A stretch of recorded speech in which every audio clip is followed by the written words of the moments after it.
ఓం శ్రీ మహాగణాధిపతయే నమ. ఓం శ్రీ గురుభ్యో నమ. ఓం నమశివాయ.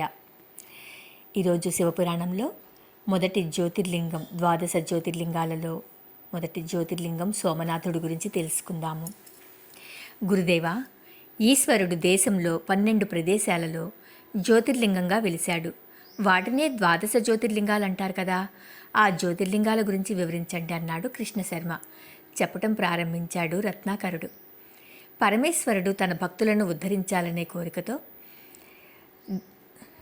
ఆ తలంపుతో ద్వాదశ జ్యోతిర్లింగాలుగా వెలిశాడు. అవి గుజరాత్ ప్రభాసములో సోమనాథుడు, శ్రీశైలం మల్లికార్జునుడు, ఉజ్జయినిలో మహాకాళేశ్వరుడు, ఓంకారంలో అమలేశ్వరుడు, కేదారంలో కేదారేశ్వరుడు, డాకినీలో భీమశంకరుడు, కాశీలో విశ్వేశ్వరుడు, నాసిక్ మహారాష్ట్రలో త్రయంబకేశ్వరుడు, ప్రజ్వలలో వైద్యనాథుడు, దారుకావనంలో నాగేశ్వరుడు, రామేశ్వరంలో రామేశ్వరుడు, శివాలయంలో ఘృష్ణేశుడు. ఇలా ద్వాదశ జ్యోతిర్లింగాలుగా వెలిశాడు. మొదటగా సోమనాథుని గురించి తెలుసుకుందాం. సౌరాష్ట్ర దేశంలో ప్రభాస తీర్థమున్నది. దక్ష ప్రజాపతి తన అశ్విని, భరణి మొదలుగా గల నక్షత్రాల 27 మంది పుత్రికలను చంద్రుడికిచ్చి వివాహం చేశాడు.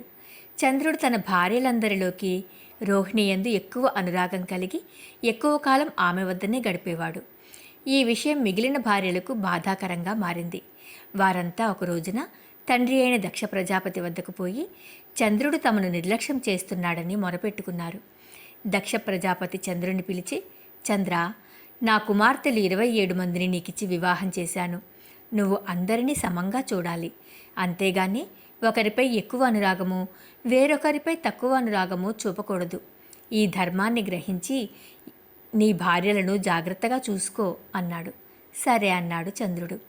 ప్రజాపతి మాట కాదనలేక సరే అన్నాడు. అంతేగాని తన బుద్ధి మాత్రం మార్చుకోలేదు. రోహిణితోనే ఎక్కువ కాలం గడుపుతున్నాడు. మిగిలిన భార్యలు దక్ష ప్రజాపతి దగ్గరికి వెళ్ళి మళ్ళీ ఈ విషయం చెప్పారు.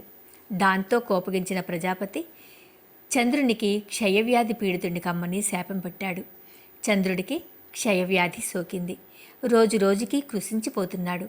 ఇంకా భరించలేక బ్రహ్మదేవుని దగ్గరకు పోయి తనను రక్షించమని మొరపెట్టుకున్నాడు. విషయం అంతా విన్న బ్రహ్మదేవుడు చంద్రునితో, సౌరాష్ట్ర దేశంలో ప్రభాస తీర్థమున్నది, అక్కడికి పోయి మృత్యుంజయ మహామంత్రాన్ని జపించు అని మంత్రోపదేశం కూడా చేశాడు.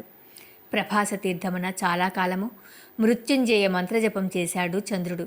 చివరకు పరమేశ్వరుడు అనుగ్రహించి అతడికి ప్రత్యక్షమై నీకేం వరం కావాలో కోరుకో అన్నాడు. అప్పుడు చంద్రుడు తన మామగారు తనకిచ్చిన శాపం సంగతి చెప్పి క్షయవ్యాధి నుండి తనను రక్షించమని కోరాడు. దానికి శంకరుడు, చంద్ర, దక్ష ప్రజాపతి సామాన్యుడు కాదు, నవబ్రహ్మలలో ఒకడు. కాబట్టి అతడి మాట వ్యర్థం కాదు. అలా అని నీ ప్రార్థన తోసిపుచ్చడం న్యాయం కాదు. అందుచేత కొంతకాలం నువ్వు వ్యాధిగ్రస్తుడవు కా, మరికొంతకాలం సుఖంగా ఉండు. అంటే కృష్ణపక్షంలో క్రమక్రమంగా నీ కళలు క్షీణిస్తాయి. మళ్ళీ శుక్లపక్షంలో ప్రతిరోజు వృద్ధి అవుతాయి.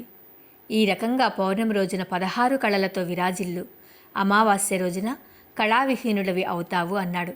అప్పటి నుంచి చంద్రుడికి వృద్ధి క్షయాలు ఏర్పడ్డాయి. ఆ తర్వాత చంద్రుని ప్రార్థన మీద పరమేశ్వరుడు ప్రభాస తీర్థంలో జ్యోతిర్లింగంగా వెలిశాడు. అక్కడ సోమునిచే పూజింపబడ్డాడు. కాబట్టి సోమనాథుడు అని పిలువబడుతున్నాడు. సోమనాథుని అర్చించిన వారికి భయంకర రోగాలు కూడా పటాపంచలవుతాయి. మానసిక బాధలు తొలగిపోయి ఆనందంగా ఉంటారంటూ వివరించాడు రత్నాకరుడు. ఓం నమశివాయ.